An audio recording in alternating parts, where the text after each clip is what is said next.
First வந்துட்டு இந்த 2 வருஷமாக விஜய் ஆரம்பித்த உடனேயே நான் என்ன சொன்னேன், இது வந்து he is a B team of BJP. Okay, இதே BJP H Raja is officially is in a big post. அப்போது அந்த டைமில் ஈஸி.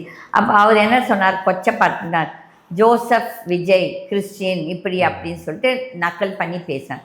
அதே ஹெச் ராஜா இன்னைக்கு வந்து விஜயை சப்போர்ட் பண்ணுறாரு. அப்போ இவங்கெல்லாம் சந்தர்ப்பவாதிகளா, சுயநலவாதிகளா, இல்லாட்டி மக்களை எப்படி நீங்கள் தூண்டுறீங்க உங்கள் சுயநலத்துக்கு? ஓகே, அப்போ இப்போ ஏன் இவ்வளோ பிஜேபிக்காரங்க ஊர் உமா ஆனந்த், இந்த உமா ஆனந்த் ஜஸ்ட் பிகாஸ் நீ கான்செப்ட் ஓகே ஃபைன், நீ நல்லதுக்கெல்லாம் நான் உன்னை சப்போர்ட் பண்ணுறேன்.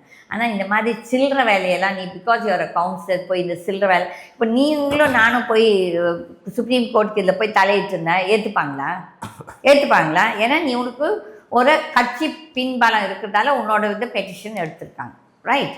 அப்போ வந்து பிஜேபி இப்போ இந்த சூழ்நிலை பிஜேபி இஸ் மிஸ்யூசிங், ப்ளஸ் பிஜேபியோட மிரட்டலால் தான் இவன் இந்த டிவிக்கவே ஆரம்பிச்சிருக்கான்.